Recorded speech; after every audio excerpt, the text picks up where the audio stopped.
Bismillahirrahmanirrahim. Assalamualaikum warahmatullahi wabarakatuh. Saudara pemirsa channel terpilih MTA TV dimanapun Anda berada.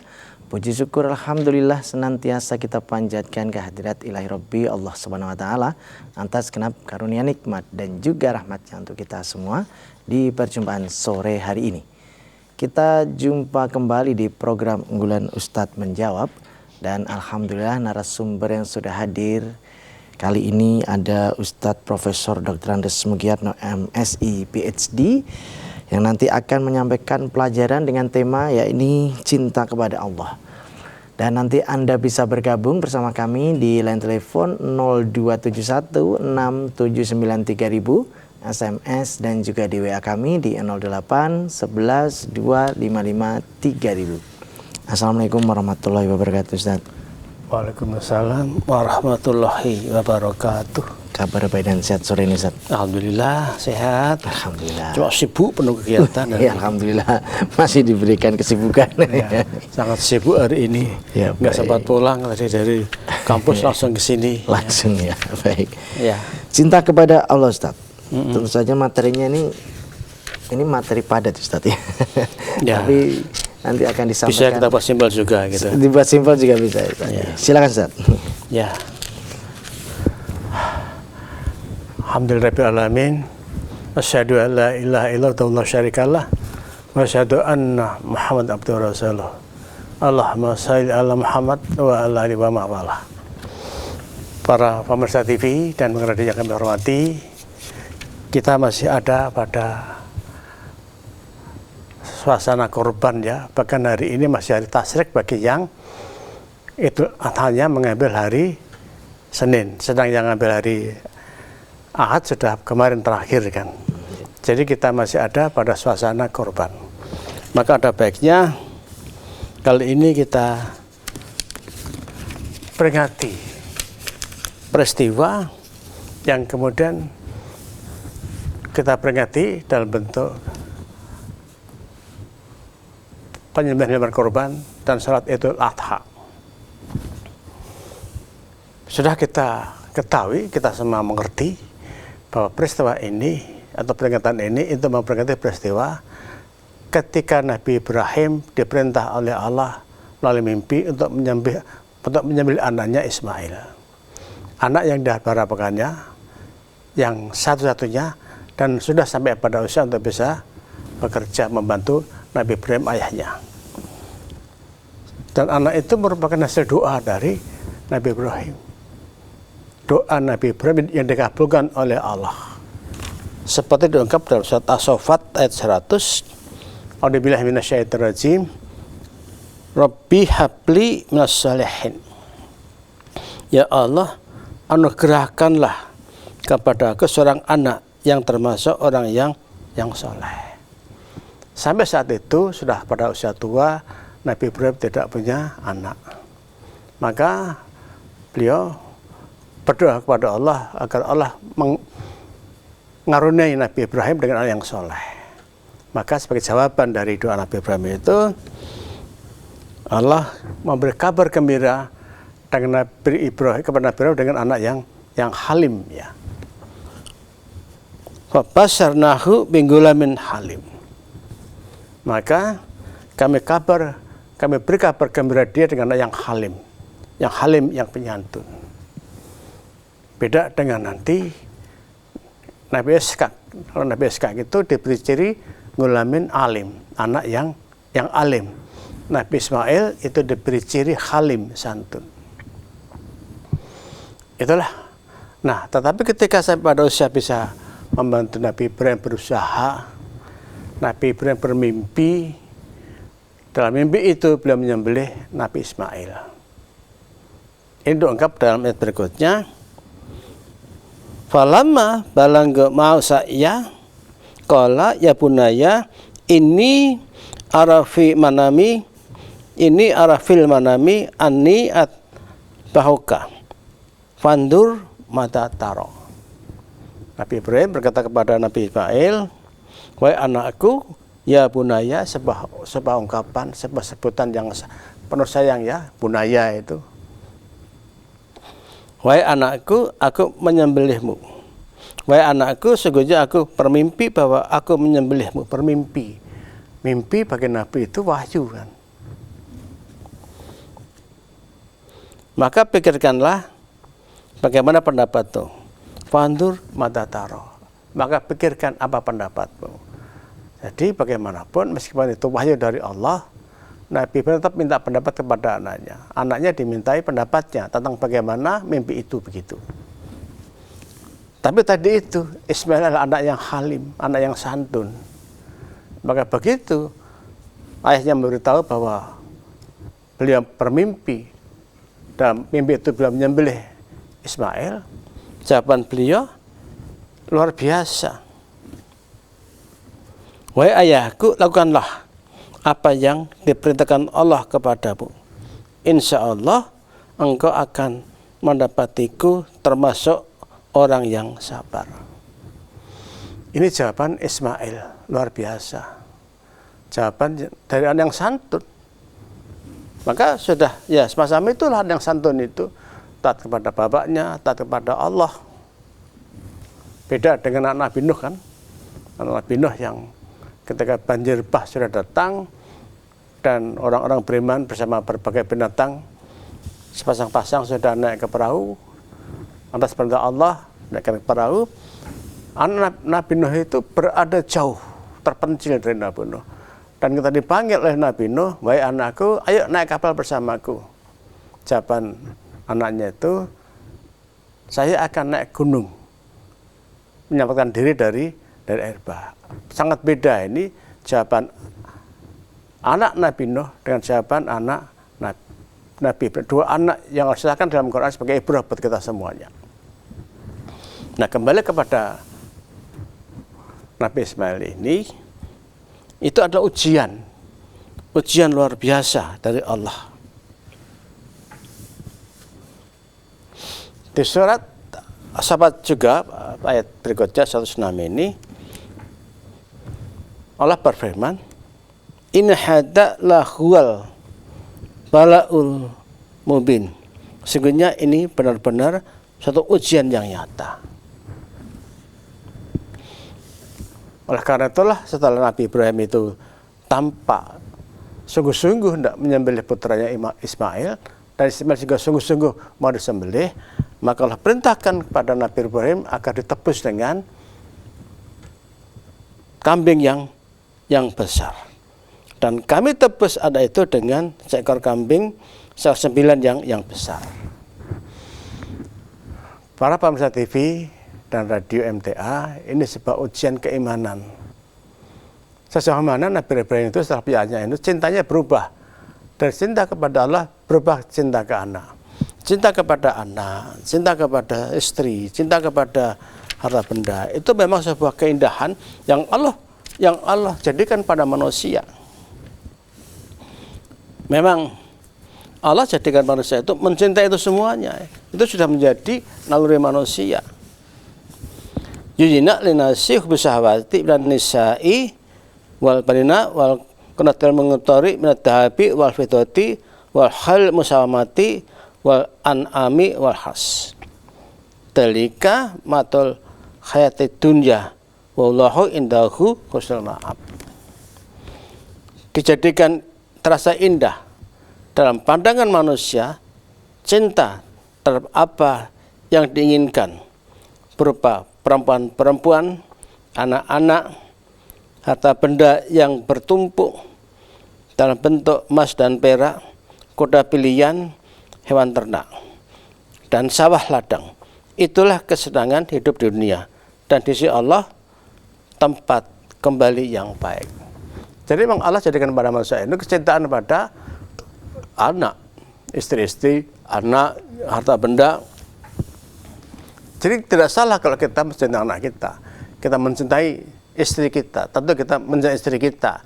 Kita mencintai anak kita. Kita mencintai sawah ladang kita. Kita mencintai pekerjaan kita.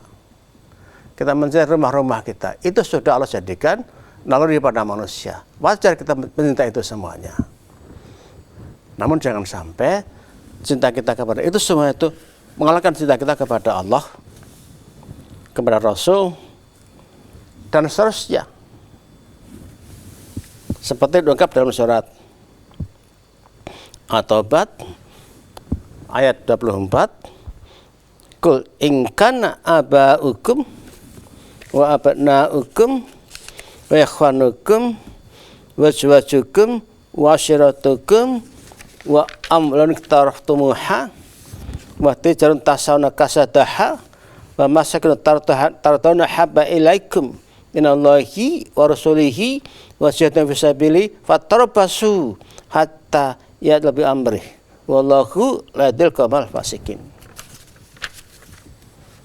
Katakanlah, jika bapak-bapakmu, anak-anakmu, saudara-saudaramu, istri-istrimu, keluargamu, harta kekayaan yang kamu usahakan, perdagangan yang kamu khawatirkan kerugiannya, dan rumah-rumah tinggal yang kamu sukai, lebih kamu cintai daripada Allah dan Rasul-Nya, serta jihad di jalan Allah, maka tunggulah sampai Allah memberikan keputusannya.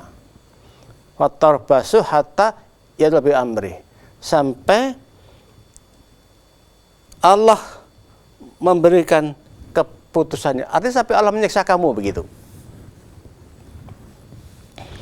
Dan Allah tidak memberi petunjuk kepada orang fasik. Artinya bahwa orang-orang yang mencintai istri-istri, anak-anak, harta bendanya lebih dan cinta kepada Allah, Rasul, dan zat itu orang fasik.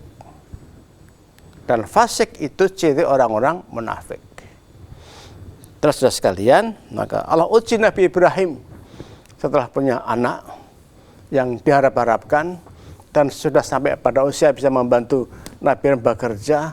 Allah uji apakah cinta Nabi Ibrahim kemudian berpindah dari cinta kepada Allah, berpindah cinta kepada anaknya. Orang-orang yang beriman, orang-orang yang bertakwa tidak boleh mencintai selain Allah lebih dari cintanya kepada Allah. Tidak boleh mencintai istri, anak, harta benda, dan yang lainnya lebih dari cintanya kepada Allah, Rasul, dan jihad fisabilillah.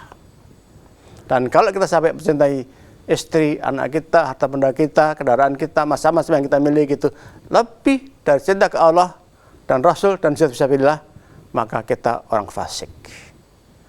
Dan kalau kita semacam itu, maka ayo kita tunggu siksa Allah datang kepada kita. Terus sekalian, maka ada baiknya sekarang kita memperingati peristiwa itu berbentuk penyembelih hewan kurban. Tapi mari kita ingat bahwa ini sebuah peringatan pada peristiwa yang luar biasa dalam sejarah peradaban manusia, menyembelih anak. Nah, tapi saya memahami ada pesan lain dari, memang ini dalam Quran dijelaskan ujian buat Nabi Ibrahim kan, ujian buat Nabi Ibrahim. Tapi sebenarnya juga ada pesan di sini, ada pesan jangan sampai kita mengorbankan manusia. Karena pada zaman itu ada tradisi di Mesir pengorbanan kepada gadis cantik dengan ditenggelamkan ke Sungai Nil. Dan yang semacam itu terjadi juga di Indonesia, pengorbanan kepada gadis-gadis cantik. Di Jogja ada tari begagak. Tari begagak itu sebuah tari yang memperingati pengorbanan sepasang pengantin kepada danyang di sana.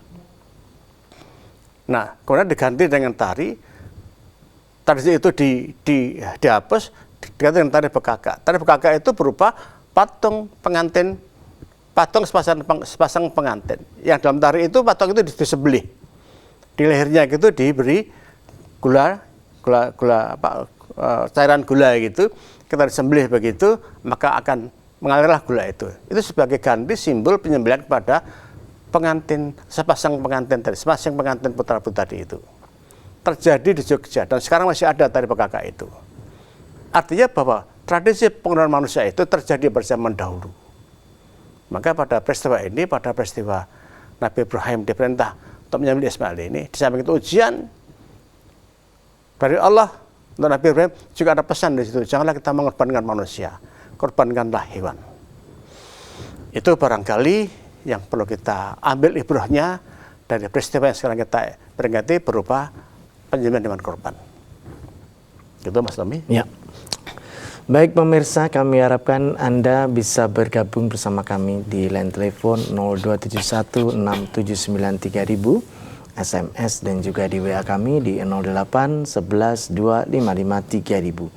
Namun sebelumnya kita akan simak beberapa informasi dalam rangkaian jeda pariwara berikut ini.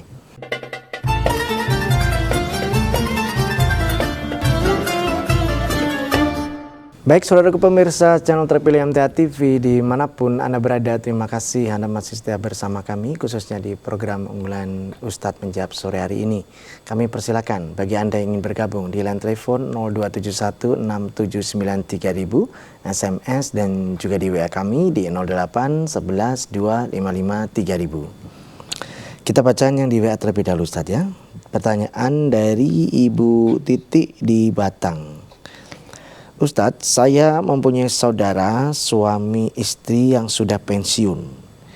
Si suami mengizinkan istrinya untuk mengaji atau mondok dengan meninggalkan rumah dan pulangnya tidak tentu, sehingga suami di rumah bersama sang anak.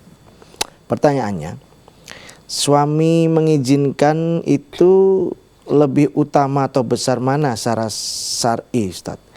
Pahala sang istri mengaji dan meninggalkan suami di rumah, ataukah dengan tanpa meninggalkan suami hidup bersama dan berbakti pada suami di rumah? Ya, ini ada pertanyaan dari seorang ibu dari Batang ya.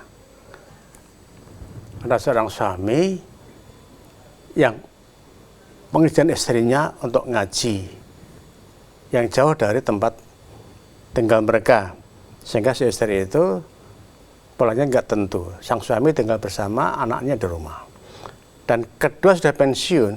Itu artinya sebenarnya sudah tua gitu kan, sudah tua. Saudara sekalian, perlu kita pahami bahwa cinta kepada Allah itu harus kita utamakan. Itu kan temanya tadi kan.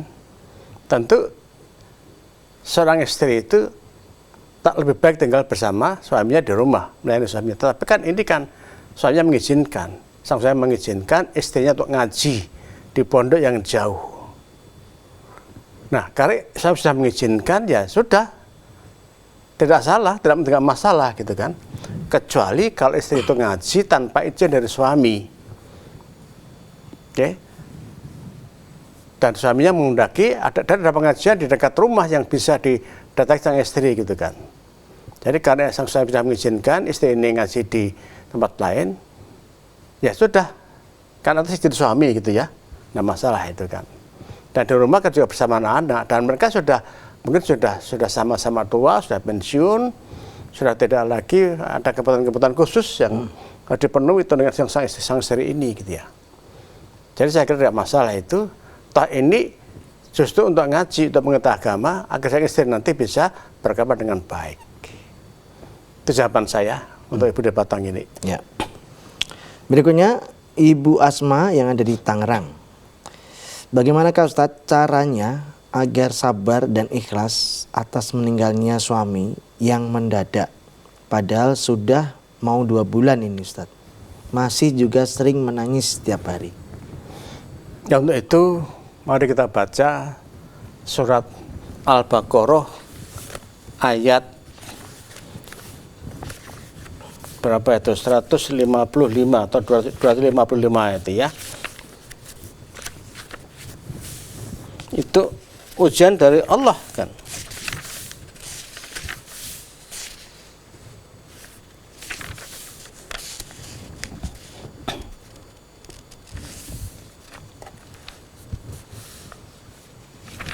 Al-Baqarah ayat 155 ya.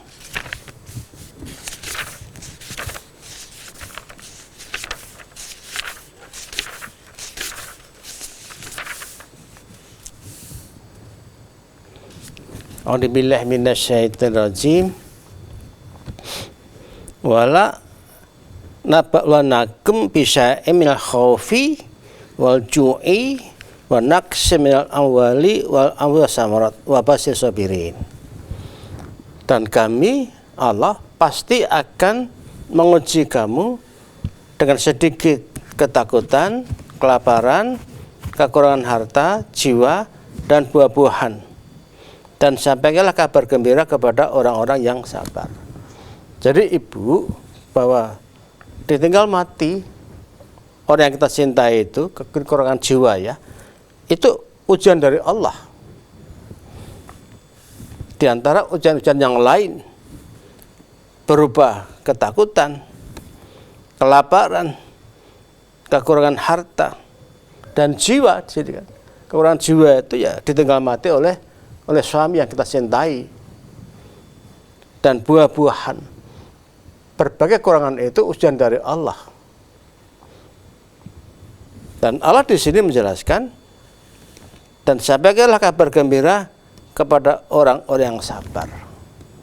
Nah, kalau kita sabar menerima cobaan itu, yang ibu alami adalah tinggal mas sang suami, maka itu Allah beri kabar gembira. Siapa itu yang diberi kabar gembira itu, yang sabar itu? Alladzina idza asabatu musibah qalu innalillahi wa inna ilaihi rajiun. Yaitu orang-orang yang apabila ditimpa musibah mereka berkata, sesungguhnya kami milik Allah dan kepadanya lah kami kembali. Itulah orang-orang yang sabar. Jadi ibu, bahwa kita akan mati, pasti kita akan mati. Suami kita akan mati, hanya siapa yang lebih dulu kan? Kita atau suami kita. Kalau seorang ibu kata itu suaminya ya, kalau sang suami istrinya kan, kita atau kalau laki mungkin kita atau istri kita gitu. Tapi bagi kita pahami itu memang ujian dari Allah, pasti akan mati salah satu di antara kita. Yang lebih dulu itu masalah waktu gitu kan. Dan begitu juga anak kita, orang tua kita, orang yang kita cintai meninggalkan kita. Memang itu berat kan, ditinggal mati orang yang dicintai itu. Tapi itu ujian dari Allah. Nah, barang siapa yang sabar menerima ujian itu, maka Allah beri kabar gembira.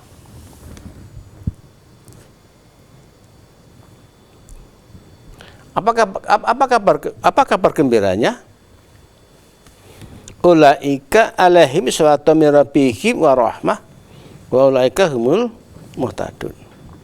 Mereka itulah yang memperoleh ampunan dan rahmat dari Tuhannya, dan mereka itulah orang-orang yang mendapat petunjuk. Jadi ibu, kalau kita sabar ditinggal mati oleh suami ibu, atau kita nyalakan istrinya, atau ditinggal mati anak kita sabar, kita mengatakan bahwa ini dari Allah dan kepada Allah akan kembali. Allah beri kita kabar gembira berupa ampunan. Ulaika aliswata min rabbi wa rahmah wa ulaika humul muhtadun. Mereka itulah yang memperoleh ampunan dan rahmat dari Tuhannya. Ampunan dan rahmat dari Allah. Dan mereka itulah orang-orang yang mendapat petunjuk. Itulah ibu, jadi untuk bisa bersabar, untuk bisa melupakan ditinggal mati sang suami, maka kita baca ayat ini. Kita pahami bahwa kita akan jatuhnya semacam itu, dan kita semua pasti akan mati, tidak bisa kita pungkiri, dan kita akan sedih ketika tinggal mati oleh orang yang kita cintai. Tapi kalau kita sabar menerima musibah itu, tadi itu Allah beri kita kabar gembira berupa ampunan dan rahmat. Itu jawaban saya untuk ibu dari Tangerang tadi ya. Ya, Ibu Asma. Ya, baik. Kita beralih di line telepon, kita sapa yang ada di 6793000, kami persilakan. Halo, assalamualaikum. Waalaikumsalam warahmatullahi wabarakatuh. Ya, silakan Bapak Abu Suhada, Pontianak. Assalamualaikum warahmatullahi wabarakatuh, Ustaz. Waalaikumsalam warahmatullahi wabarakatuh. Bapak saya Abu Suhada ya? Bapak Ya. Abu Suhada. Bisa bertanya ini? Yang ingin saya tanyakan, ini pertanyaan titipan dari beberapa orang kawan. Masalah korban, Ustaz. Itu katanya saka korban itu 2 orang, tapi 2 orangnya itu disertakan almarhum. Orang yang udah meninggal, bapaknya sudah meninggal, ibunya sudah meninggal. Sebetulnya ibu yang meninggal pun muslimah. Jadi itu orang itu disertakan nama orang meninggal. Ya, pertanyaannya, apakah sah korban yang seekor sapi 7 orang, tapi yang 2 orangnya orang meninggal, Ustaz? Itu ya Ustaz. Terima kasih tausiahnya. Assalamualaikum warahmatullahi wabarakatuh. Waalaikumsalam warahmatullahi wabarakatuh. Siapa yang membayar itu kan? 7 orang, apakah yang mati ikut membayar itu yang mati? Tentu tidak kan? Yang membayar biasanya yang hidup kan? Korbannya sah, insya Allah sah. Hanya apakah sampai pahalanya buat yang sudah meninggal, itu Allah dalam surat apa itu? Surat An-Najm itu berfirman, wa alasal insani ila masa'a. Bahwa orang itu amalnya itu tergantung pada amalnya kan, wa alasal insani ila masa'a. Bagi tiap-tiap orang itu adalah apa yang diamalkan. Wa man amila salihan fa alaihi wa asa wa man amila salihan fa nafsi wa man asa fa alaiha, gitu kan. Barang siapa berbuat amal soleh untuk diri sendiri, dan barang siapa yang berbuat dosa ya akan memperoleh dosanya itu kan. Man amila salihan fa nafsi wa man asa fa alaiha. Jadi pahala-pahala itu akan kita peroleh dari amal kita, bukan amal orang lain.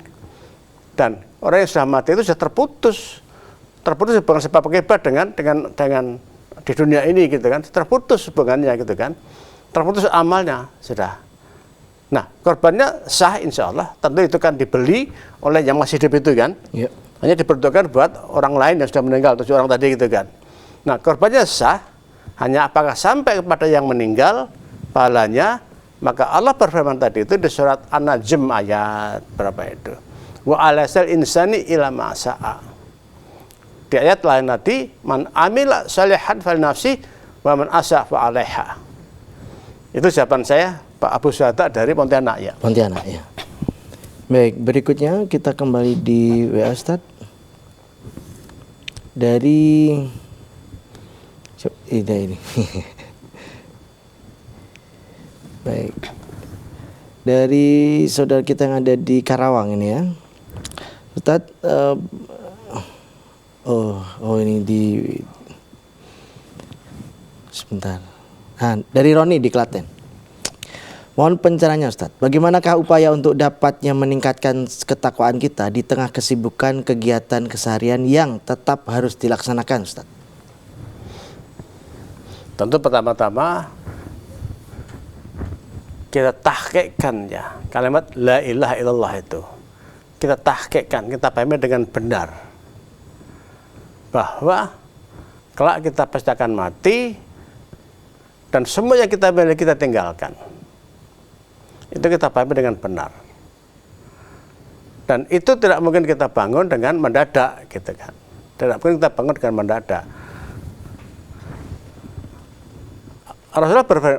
Rasulullah bersabda kan dalam hadisnya itu,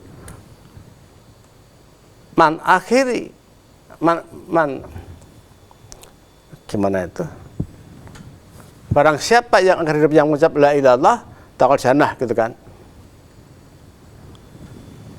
Barang siapa yang pada akhir hayatnya itu mengucap la ilallah taqal jannah, man akhir kalamatihi la ilallah taqal jannah, gitu kan. Tapi tidak mungkin itu bisa kita sebenarnya kita usahakan begitu. Sok wene arep mati ngucap begitu, tidak mungkin.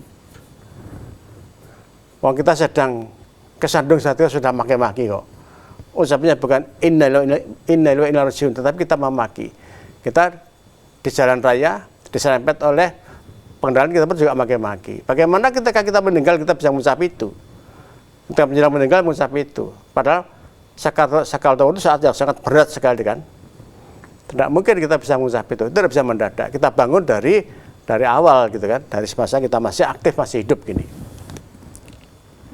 Nah, bagaimana sekarang ketika di tengah-tengah kesibukan yang tidak mungkin kita tinggalkan, kita tetap bisa menguntak kita. Ya kita ingat,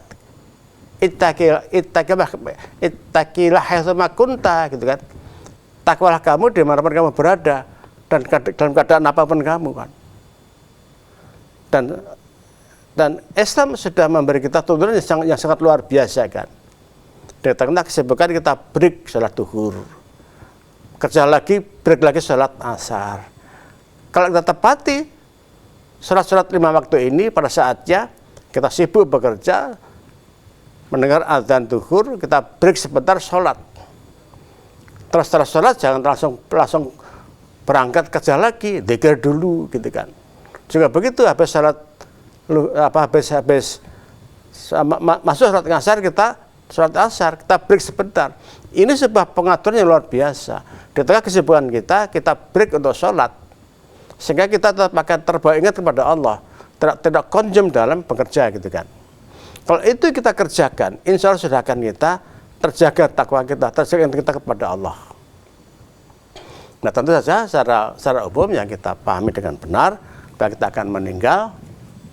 Hidup ini tidak selamanya. Kalau kita ingat mati, pasti kita akan bisa menjaga takwa kita. Ingat mati itu sangat penting kan. Bahwa kita akan mati. Barangkali bisa bagi kita mati kan. Tidak bisa kita mengatakan, wah masih jauh mati saya. Tidak mungkin. Kita bisa mati setiap saat gitu. Kita akan mati dengan kuat, insya Allah kita bisa menjaga takwa kita. Itu jawaban saya untuk saudara dari Pak Roni di Klaten. Ya. Baik, kemudian terkait dengan korban bisa ya Ustaz ya? Silakan monggo. Dari Pak Budi di Jogja. Hewan korban yang dilubangi telinganya yang diberi tanda oleh petugas kesehatan yang demikian sah atau tidak untuk berkorban Ustaz?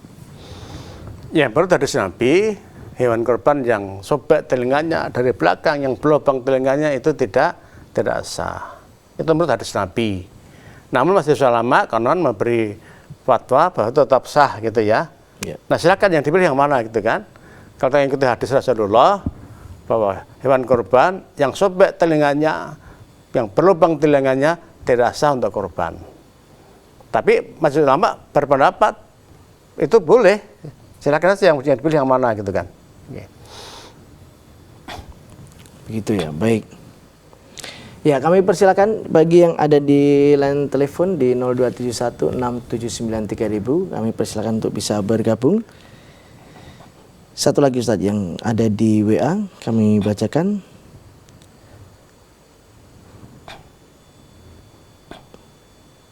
Oh, yang terkait dengan tema sudah habis Ustadz. Baik. Sekiranya bisa disampaikan untuk nasihat kita bersama terkait dengan tema, silakan Ustaz. Para pendengar TV dan radio, mengulang apa yang saya sampaikan tadi itu, bahwa Allah mengizinkan kita mencintai yang kita cintai. Bahkan itu Allah jadikan kita punya naluri mencintai yang kita cintai, yang kita senangkan. Cinta kepada istri, cinta kepada anak, cinta kepada rumah, cinta kepada barang yang kita inginkan. Itu memang Allah jadikan kita mencintai itu semua. Dan dengan cinta itu kita bisa hidup dengan baik. Kebahagiaan itu kan muncul dari sana kan. Cinta kita kepada istri, kepada anak, menjadikan kita bisa hidup bersama-sama di dunia ini bersama mereka. Tapi ingat bahwa cinta kepada istri, kepada anak, kepada rumah, yang lain-lain itu jangan sampai melebihi cinta kita kepada Allah dan Rasul dan jihad fisabilillah. Kalau ada pilihan, kita mendahulukan istri atau Allah, kita pilih dahulukan Allah. Itu ciri orang-orang yang mutakin. Dan itu perintah Allah. Kalau kita sampai mencintai selain Allah lebih dari cinta kita pada Allah, Rasul dan jihad, Allah katakan tadi itu kita termasuk orang-orang yang fasik. Allah tidak memberi petunjuk kepada orang yang fasik. Maka mari para pendengar radio dan pemirsa TV, tanamkan diri kita, Allah bolehkan kita mencintai semuanya.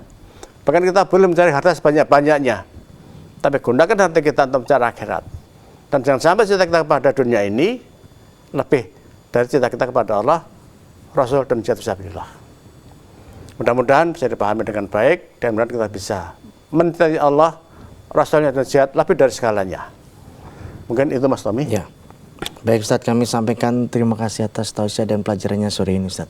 Assalamualaikum warahmatullahi wabarakatuh. Waalaikumsalam warahmatullahi wabarakatuh. Baik, saudaraku pemirsa channel terpilih MTA TV dimanapun Anda berada, demikian tadi telah kita simak dan ikuti bersama program unggulan Ustadz Menjawab sore hari ini.